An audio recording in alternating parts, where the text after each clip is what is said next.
Hi ಸ್ನೇಹಿತರೆ ಕನ್ನಡ ಚಿತ್ರರಂಗದ ಇತಿಹಾಸದಲ್ಲಿ ದಶಕಗಳಿಂದ ನೆರಳಿನಂತೆ ಕಾಡುತ್ತಿರುವ ಹಾಗೆ ಪ್ರತಿಯೊಬ್ಬ ಕನ್ನಡಿಗರ ಮನಸ್ಸಿನಲ್ಲಿಯೂ ಕುತೂಹಲ ಮೂಡಿಸಿರುವ ಆದರೆ ಯಾರು ಬಹಿರಂಗವಾಗಿ ಮಾತನಾಡಲು ಧೈರ್ಯ ಮಾಡದ ಒಂದು ಬಹುದೊಡ್ಡ ರಾಶಿ ಅಂದರೆ ಅದು ವಿನೋದ್ ರಾಜ್ ಅವರ ತಂದೆ ಯಾರು ಎನ್ನುವ ಒಂದು ಪ್ರಶ್ನೆ.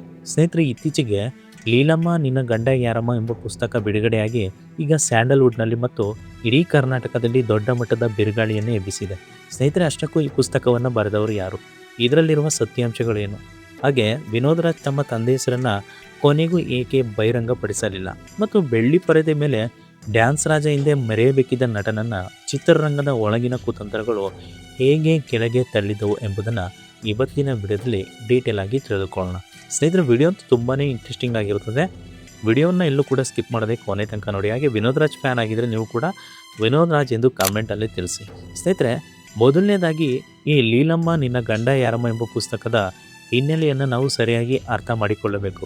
ಅಖಿಲ ಕರ್ನಾಟಕ ಡಾಕ್ಟರ್ ರಾಜ್ಕುಮಾರ್ ಅಭಿಮಾನಿ ಸಂಘಗಳ ಒಕ್ಕೂಟದ ಗೌರವಾಧ್ಯಕ್ಷರಾದ NR ರಮೇಶ್ ಅವರು ಸುಮಾರು 3-4 ವರ್ಷಗಳ ಕಾಲ ಇವರು ತಮಿಳುನಾಡಿನ ಚೆನ್ನೈ, ಚೆಂಗಲ್ಪಟ್ಟು ಮುಂತಾದ ಕಡೆಗಳಲ್ಲಿದ್ದ ಹಳೆಯ ಸರ್ಕಾರಿ ಆಡಳಿತ ಕಚೇರಿಗಳು ಮತ್ತು ಸಬ್ ರಿಜಿಸ್ಟ್ರಾರ್ ಕಚೇರಿಗಳನ್ನು ಜಾಲಾಡಿ ಅನೇಕ ದಾಖಲೆಗಳನ್ನು ಸಂಗ್ರಹಿಸಿದ್ದಾರೆ. ದಶಕಗಳಿಂದ ಹೊರನಟ ಡಾಕ್ಟರ್ ರಾಜ್ಕುಮಾರ್ ಅವರ ಹೆಸರು ಮತ್ತು ಅವರ ಕುಟುಂಬದ ಮೇಲೆ ಕೆಲವು ಪಟ್ಟಭದ್ರ ಹಿತಾಸಕ್ತಿಗಳು ಹರಡುತ್ತಿದ್ದ ಸುಳ್ಳು ಅಪವಾದಗಳಿಗೆ ಮತ್ತು ವದಂತಿಗಳಿಗೆ ಶಾಶ್ವತವಾಗಿ ಅಂತ್ಯ ಆಡುವುದು ಹಾಗೂ ಇತಿಹಾಸಕ್ಕೆ ಸರಿಯಾದ ಸತ್ಯಾಂಶವನ್ನು ನೀಡುವುದು ಈ ಪುಸ್ತಕದ ಮುಖ್ಯ ಉದ್ದೇಶವಾಗಿತ್ತು. ಈ ಪುಸ್ತಕದಲ್ಲಿ ಪ್ರಕಟಿಸಲಾಗಿರುವ ಸರ್ಕಾರಿ ನೋಂದಾಯಿತ ಆಸ್ತಿ ಪತ್ರಗಳು, ದಾನಪತ್ರಗಳು ಮತ್ತು ಪಟ್ಟ ದಾಖಲೆಗಳ ಪ್ರಕಾರ ಹಿರಿಯ ನಟಿ ಲೀಲಾವತಿ ಅವರ ಪತಿ ಹಾಗೂ ವಿನೋದ್ ರಾಜ್ ಅವರ ತಂದೆ ಬೇರಾರೂ ಅಲ್ಲ, ರಂಗಭೂಮಿ ಹಾಗೂ ಹಳೆಯ ಕಾಲದ ಕಪ್ಪು ಬಿಳುಪು ಚಿತ್ರರಂಗದ ಪ್ರಸಿದ್ಧ ಕಲಾವಿದರಾಗಿದ್ದ ದಿವಂಗತ ಮಹಾಲಿಂಗ ಭಾಗವತರ್. ಸ್ನೇಹಿತರೆ, ಚೆನ್ನೈನಲ್ಲಿರುವ ಆಸ್ತಿ ಪತ್ರಗಳಲ್ಲಿ ಲೀಲಾವತಿ ಅವರ ಪತಿ ಹೆಸರಿನ ಜಾಗದಲ್ಲಿ ಹಾಗೂ ವಿನೋದ್ ರಾಜ್ ಅವರ ತಂದೆ ಹೆಸರಿನ ಜಾಗದಲ್ಲಿ ಮಹಾಲಿಂಗ ಭಾಗವತರ್ ಎಂದೇ ಅಧಿಕೃತವಾಗಿ ದಾಖಲಾಗಿದೆ ಎಂಬುದನ್ನು ಕಾಗದ ಪತ್ರಗಳ ಸಮೇತ ಈ ಪುಸ್ತಕದಲ್ಲಿ ವಿವರಿಸಲಾಗಿದೆ.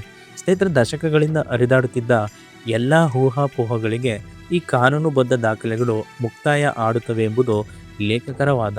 ಆದರೆ ಈ ಪುಸ್ತಕ ಬಿಡುಗಡೆಯಾಗಿ ಮತ್ತು ಮಾಧ್ಯಮಗಳಲ್ಲಿ ಇದು ದೊಡ್ಡ ಮಟ್ಟದಲ್ಲಿ ಚರ್ಚೆ ಆಗ್ತಾ ಇದೆ. ಹಾಗೆ ನಟ ವಿನೋದ್ ರಾಜ್ ಅವರು ಅತ್ಯಂತ ಬೇಸರ ಹಾಗೂ ಅಸಮಾಧಾನವನ್ನು ವ್ಯಕ್ತಪಡಿಸಿದ್ದಾರೆ. ಪ್ರತಿಯೊಬ್ಬರ ಮನಸ್ಸಿನಲ್ಲೂ ಕಾಡುವ ಪ್ರಶ್ನೆ ಅಂದರೆ, ವಿನೋದ್ ರಾಜ್ ಕೊನೆಗೂ ತಮ್ಮ ತಂದೆ ಯಾರು ಎಂದು ಸಾರ್ವಜನಿಕವಾಗಿ ನೇರವಾಗಿ ಏಕೆ ಹೇಳುತ್ತಿಲ್ಲ, ಅಥವಾ ತಮ್ಮ ತಂದೆ ಹೆಸರನ್ನು ಹೇಳಲು ಅವರಿಗೆ ಇರುವ ತೊಡಕೇನು?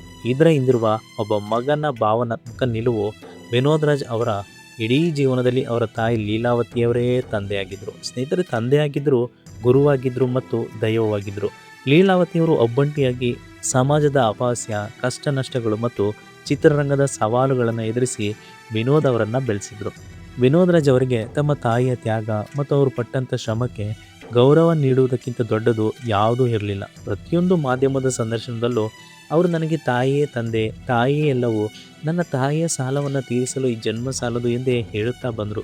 ತಂದೆಯ ವಿಚಾರವನ್ನು ಎಳೆದು ತಂದರೆ ಅದು ತಮ್ಮ ತಾಯಿಯ ಗೌರವಕ್ಕೆ, ಕುಟುಂಬದ ಶಾಂತಿಗೆ ಹಾಗೂ ಚಿತ್ರರಂಗದ ದೊಡ್ಡ ವ್ಯಕ್ತಿಗಳ ಹೆಸರಿಗೆ ತೊಂದರೆ ತರುತ್ತದೆ ಎಂಬ ಅರಿವು ಅವರಿಗಿತ್ತು.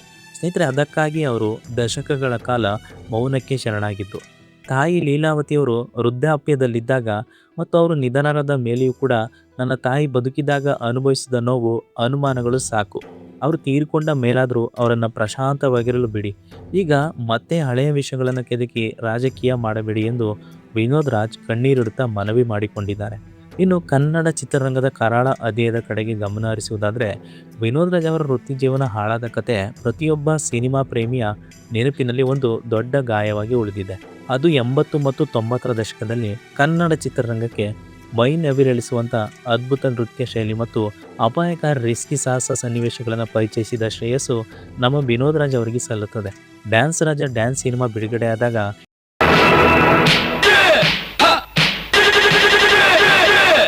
ಇಡೀ ಕರ್ನಾಟಕವೇ ತಲೆದೂಗಿತ್ತು. ಮೈಕಲ್ ಜಾಕ್ಸನ್ ಶೈಲಿಯ ನೃತ್ಯವನ್ನು ಕನ್ನಡ ಬೆಳ್ಳಿ ಪರದೆ ಮೇಲೆ ಲೀಲಾಜಾಲವಾಗಿ ಮಾಡುತ್ತಿದ್ದ ಅವರನ್ನು ಜನ ಕನ್ನಡದ ಡ್ಯಾನ್ಸ್ ರಾಜ ಎಂದೇ ಆರಾಧಿಸಲು ಶುರು ಮಾಡಿದರು. ಅವರು ಕನ್ನಡ ಚಿತ್ರರಂಗದ ಮುಂದಿನ ಬಹುದೊಡ್ಡ ಸೂಪರ್ ಸ್ಟಾರ್ ಆಗುವ ಎಲ್ಲ ಲಕ್ಷಣಗಳು ಸ್ಪಷ್ಟವಾಗಿ ಇದ್ದವು. ಆದರೆ ಚಿತ್ರರಂಗದಲ್ಲಿ ಮೆರೆಯಬೇಕಿದ್ದ ಒಬ್ಬ ಮಹಾನ್ ಪ್ರತಿಭೆಯನ್ನು ಕೆಳಗೆ ಉರುಳಿಸಿದ್ದು ಅಂದಿನ ಸ್ಯಾಂಡಲ್ವುಡ್ನಲ್ಲಿ ಪ್ರಭಾವಿ ಗುಂಪುಗಳು ಮತ್ತು ಪಟ್ಟಭದ್ರ ಹಿತಾಸಕ್ತಿಗಳ ಒಂದು ಒಳಸಂಚು ಹಾಗೂ ರಾಜಕೀಯ.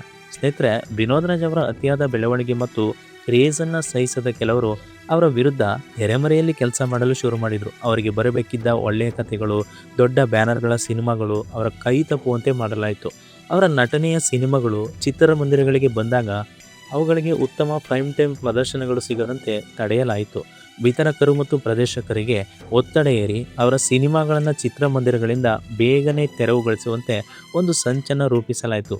ಇದಷ್ಟೇ ಅಲ್ಲದೆ ವಿನೋದ್ ರಾಜ್ ಅವರ ಚಿತ್ರಗಳಿಗೆ ಸೂಕ್ತ ಮಾಧ್ಯಮ ಪ್ರಚಾರ ಸಿಗದಂತೆ ತಡೆಯಲಾಯಿತು ಮತ್ತು ಚಿತ್ರರಂಗದಲ್ಲಿ ಅವರನ್ನು ಒಂದು ರೀತಿಯಾಗಿ ಏಕಾಂಗಿಯನ್ನಾಗಿ ಮಾಡಲಾಯಿತು. ಯಾವುದೇ ಗಾಡ್ ಫಾದರ್ ಇಲ್ಲದೆ ತಾಯಿಯ ಬೆಂಬಲವನ್ನಷ್ಟೇ ನೆಚ್ಚಿಕೊಂಡು ಬಂದಿದ್ದ ವಿನೋದ್ ರಾಜ್ ಅವರಿಗೆ ಈ ಸಿಸ್ಟಮ್ ಮತ್ತು ಇಂಡಸ್ಟ್ರಿ ರಾಜಕೀಯದ ವಿರುದ್ಧ ನಿರಂತರವಾಗಿ ಹೋರಾಡಲು ಸಾಧ್ಯವಾಗಲಿಲ್ಲ.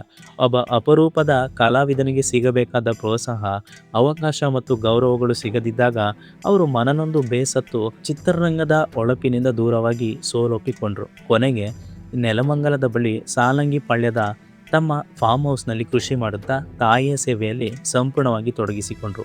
ತಾಯಿ ಲೀಲಾವತಿಯವರು ಕೂಡ ಇಲ್ಲ. ಡಾಕ್ಟರ್ ರಾಜ್ಕುಮಾರ್ ಅವರು ಇಲ್ಲದಿರುವ ಈ ಪ್ರಸ್ತುತ ಸಮಯದಲ್ಲಿ ಲೀಲಮ್ಮ ನಿನ್ನ ಗಂಡ ಯಾರಮ್ಮ ಪುಸ್ತಕ ಬಿಡುಗಡೆಯಾಗಿದ್ದು ಎಷ್ಟು ಸರಿ ಎನ್ನುವ ದೊಡ್ಡ ಚರ್ಚೆ ಸಾರ್ವಜನಿಕ ವಲಯದಲ್ಲಿ ಈಗ ಚರ್ಚೆ ಆಗ್ತಿದೆ. ಆದರೆ ಇತಿಹಾಸದ ದೃಷ್ಟಿಯಿಂದ ಮತ್ತು ದಾಖಲೆಗಳ ಆಧಾರದ ಮೇಲೆ ನೋಡುವುದಾದರೆ ಸಾಮಾಜಿಕ ಜಾಲತಾಣಗಳಲ್ಲಿ ನಿರಂತರವಾಗಿ ಹರಡುತ್ತಿದ್ದ ಅಪಪ್ರಚಾರಗಳಿಗೆ ಬ್ರೇಕ್ ಹಾಕಿ ಸತ್ಯಾಂಶವನ್ನು ಅಧಿಕೃತ ದಾಖಲೆಗಳ ಸಮೇತ ಮುಂದಿನ ಪೀಳಿಗೆಗೆ ತರುವುದು ಅಥವಾ ತಲುಪಿಸುವುದು ಅತ್ಯಗತ್ಯವಾಗಿತ್ತು ಎಂಬುದು ಈ ಪುಸ್ತಕದ ಪರವಾಗಿರುವವರ ಒಂದು ವಾದ. ಸೊ ಸ್ನೇಹಿತರೆ, ಅಂತಿಮವಾಗಿ ವಿವಾದಗಳು, ಸಿದ್ಧಾಂತಗಳು ಮತ್ತು ಪುಸ್ತಕಗಳು ಏನೇ ಹೇಳಲಿ, ಹಿರಿಯ ನಟಿ ಲೀಲಾವತಿಯವರು ಕನ್ನಡ ಚಿತ್ರರಂಗಕ್ಕೆ ನೀಡಿದ ಕೊಡುಗೆ, ನಟಿಯಾಗಿ ಅವರ ಸಾಧನೆ ಮತ್ತು ವಿನೋದ್ ರಾಜ್ ಅವರ ನಟನಾ ಸಾಮರ್ಥ್ಯ ಹಾಗೂ ನೃತ್ಯ ಕೌಶಲ್ಯ ಎಂದಿಗೂ ಅಭೂತಪೂರ್ಣವಾದದ್ದು. ಆದರೆ ಕನ್ನಡ ಚಿತ್ರರಂಗದ ಕರಾಳ ರಾಜಕೀಯಕ್ಕೆ ಒಬ್ಬ ಶ್ರೇಷ್ಠ ನಟ ಬಲಿಯಾದರು ಮತ್ತು ಅವರಿಗೆ ಸಿಗಬೇಕಾದ ಅರ್ಹ ರಾಜ ಮರ್ಯಾದೆ ಸಿಗಲಿಲ್ಲ ಎನ್ನುವುದು ಪ್ರತಿಯೊಬ್ಬ ಕನ್ನಡಿಗನಿಗೆ ಇಂದಿಗೂ ಕಾಡುವ ಕೈ ಸತ್ಯ. ಸೊ ಸ್ನೇಹಿತರೆ, ಇದರ ಬಗ್ಗೆ ಅಥವಾ ಲೀಲಾವತಿ ನಿನ್ನ ಗಂಡ ಯಾರಮ್ಮ ಈ ಪುಸ್ತಕ ಬಿಡುಗಡೆ ಮಾಡಿದರ ಬಗ್ಗೆ ನಿಮ್ಮ ಅನಿಸಿಕೆಯನ್ನು ನಮ್ಮ ಕಾಮೆಂಟ್ ಬಾಕ್ಸಲ್ಲಿ ತಿಳಿಸಿ. ಹಾಗೆ ವಿಡಿಯೋ ಇಷ್ಟ ಆದರೆ ಖಂಡಿತ ಲೈಕ್ ಮಾಡಿ, ಹಾಗೆ ವಿಡಿಯೋವನ್ನು ಶೇರ್ ಮಾಡಿ. ಇದೇ ರೀತಿ ಟ್ರೆಂಡಿಂಗ್ ಟಾಪಿಕ್ ಹಾಗೂ ಇಂಟ್ರೆಸ್ಟಿಂಗ್ ವಿಡಿಯೋಗಳಿಗಾಗಿ ನೀವಿನ್ನೂ ಕೂಡ ನಮ್ಮ ಚಾನಲ್ ಸಬ್ಸ್ಕ್ರೈಬ್ ಮಾಡಿಲ್ಲ ಅಂದರೆ ಈ ಕೂಡಲೇ ಮಿಸ್ ಮಾಡದೆ ಸಬ್ಸ್ಕ್ರೈಬ್ ಮಾಡ್ಕೊಳ್ಳಿ. Thanks for watching video.